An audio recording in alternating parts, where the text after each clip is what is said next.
Hey y'all, how are you doing today? I wanted to hop on here and address one of those elephants in the rooms that that us blended families often deal with. I'm talking about money. I know it's a topic we don't like to discuss. We try to act like it's going to go away. But in fact, if we don't discuss it, it can ruin our relationships. It's important for us to address it. We cannot act like it's going to go away because money is going to always be around and we're going to always need it. We're going to always have to apply it. And so we might as well address it. So that's what I'm going to do today. So some of the things that we often deal with in blended families is trying to figure out how are we going to handle our finances? Is it going to be where my money is my money and I'm using it for my kids and you use your money for your kids? Or are we going to put all the money in one pot and we're going to distribute it accordingly to all of the children and apply it to all of the children? I know for our blended family, we made the decision to have everything in one spot and the funds would be used for all of our children. We didn't separate it. We didn't say, okay, this money over here is for your children, that money over there is for your children. Whatever you came in with is the money you use for your kids, and this is the money I'm going to use for my kids, and then this is the money we're going to use for the kids we had together. We didn't do that. For our family, it worked better for us to make a decision to have it all in one pot and to apply it to all of our children. That worked for us. Other families I have heard that doesn't work for them, and they have made the decision where they say, this is my money. I work for this money. I saved this money for my children before we got together, and this money is only going to be applied to my children. I'm not going to use my money to your children. And it's worked for them. I think the bottom line is you have to be willing to have a conversation and address how you plan on handling it. It can't be the kind of situation that it just pops up, where you have these expectations that the money is going to be applied to everyone, and then you find out that no, that's not how your spouse believed it to be, because then it becomes a wedge between the two of you. So I encourage you to have those hard conversations about what are our expectations with the funds that we came in with? What are the expectations of the funds that we're making together? What is the expectations of the savings? And talk about the why. Sometimes, blended families have made a decision and said, I'm not going to apply my funds to children that I don't have a relationship with. Sometimes they say, I'm not going to apply my funds to children who have another parent who's involved and that parent is providing, so why should I? The biggest thing is to have a conversation and to say upfront what you are expecting with the monies that are coming in the home, what the monies that you have saved or should be applied to, how you would like to see it applied, and you guys come to an agreement as to how you will execute that. The worst thing you can do is not have the conversation, and then a situation comes up and then you're shocked because your spouse or significant other isn't moving with their money the way you were expecting them to, or the money that you guys have collectively made together in the home.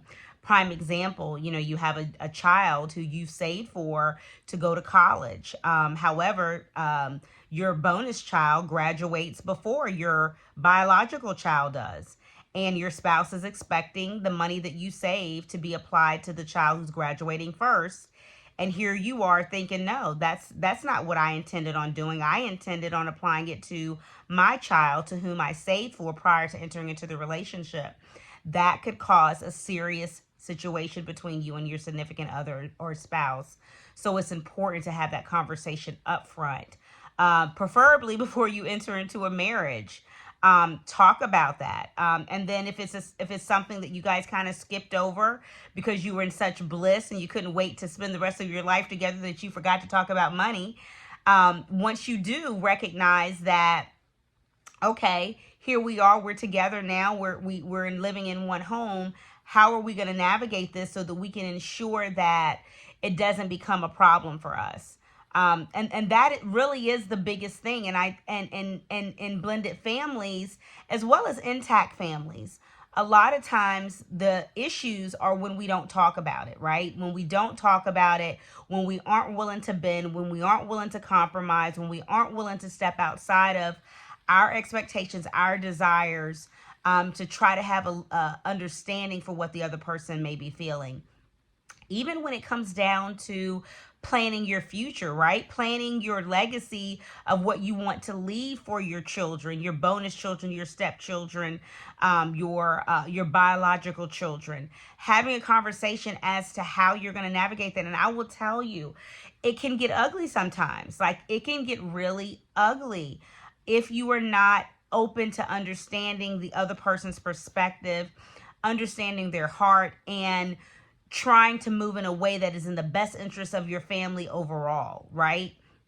And trying to be considerate, of someone who may have saved quite a bit of money, and they worked really hard to save that money, and then now you're asking them to apply it to something that they didn't intend to. You have to be able to put yourself in their position and be willing to have a level of understanding as to why they may be feeling that way. I know you don't want to address it. I know it's a hard topic, but I'm telling you, if you sit down and have the conversation and talk it out, you will be glad you did, because you'll be able to have understanding as to what you're dealing with, as to what may come up, and trying to get in front of the challenges before they even happen. I want to encourage you today to stop whatever you're doing right now and have the conversation with your spouse, with your significant other. Your relationship is worth it. Your sanity is worth it. You might as well go in and talk about it, because if you don't talk about it now, you'll be talking about it later, or you might be even arguing about it later. So you might as well get in front of it and do something that is productive, that can help you in a positive way to navigate the finances of your relationship. We are going to discuss this even further at our Step Family Blended with Love conference on March 2nd at 2635 College Drive at Nova. Again, that's on March 2nd. Go on powermaxcompany.org and register today. Your marriage is worth it. Your relationship is worth it. Trust me. Have the conversation about your finances and enjoy the ride. Have a great day.